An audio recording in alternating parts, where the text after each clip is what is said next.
primeira coisa que eu queria falar aqui é parabenizar o vereador Sueldo Medeiros por essa brilhante iniciativa, essa audiência pública em que a gente traz talvez a questão mais importante desse país, que é a educação. Sempre se fala muito, né, que a educação é a coisa mais importante, mas o que a gente tem visto ao longo dos séculos, eu não estou exagerando, é que sempre se fala que a educação é importante, mas parece que fica muito no discurso, né? A gente precisa, me desculpem falar, a gente precisa pegar o touro pelo chifre. Sabe? A educação é uma coisa muito séria, mas muito séria mesmo. E acho que não valorizar a educação, não ter o alcance da educação, é não amar os próprios filhos, não amar os próprios netos. Eu acho que é isso.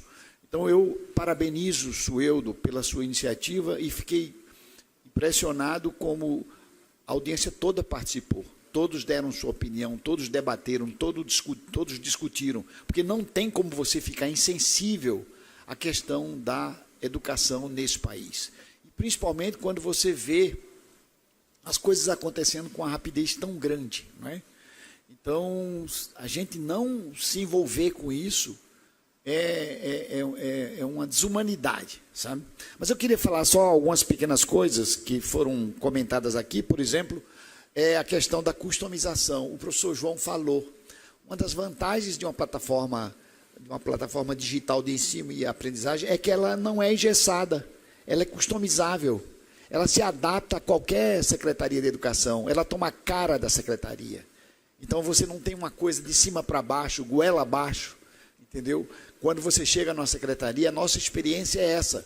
Você efetivamente consegue fazer com que aquela população de estudantes e de professores tenha uma identidade econômica, uma identidade cultural, uma identidade social através do processo de customização.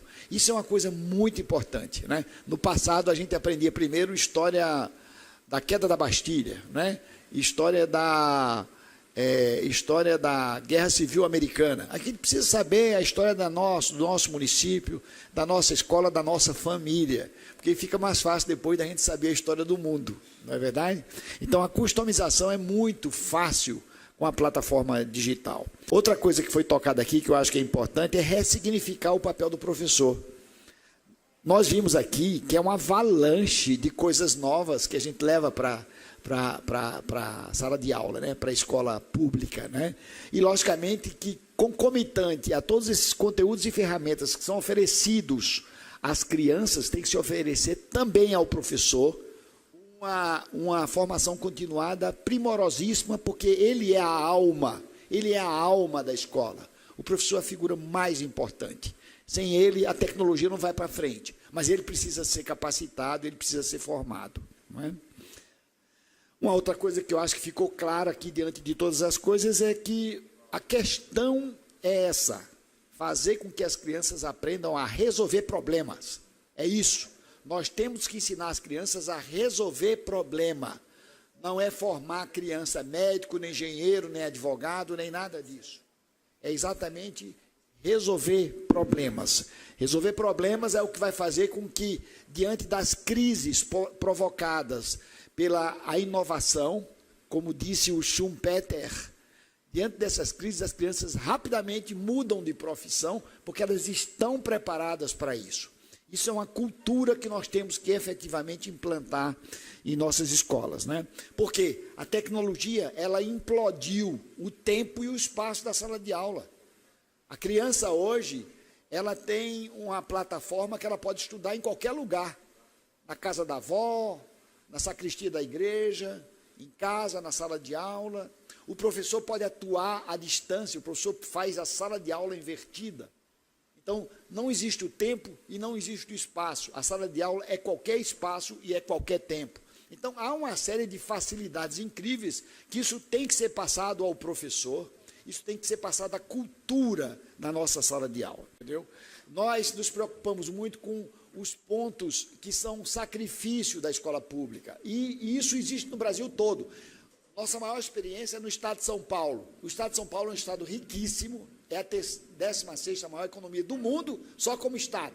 É como se fosse um país, mas tem problemas muito semelhantes ao Nordeste na escola pública. Nós precisamos pegar isso para valer. Então, a questão da infraestrutura, nós não podemos dizer assim, não vamos investir em tecnologia porque a infraestrutura não é a ideal. Se nós fizermos, isso é uma forma camuflada de resistência.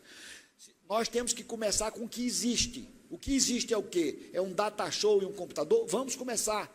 Porque na medida em que você implanta a tecnologia, mesmo com situações muito precárias, a tecnologia ela funciona como uma locomotiva. Ela puxa a motivação dos professores, ela puxa a motivação dos professores, ela puxa dos alunos, do diretor da escola, do secretário de educação. E aí você começa a fazer toda uma revolução.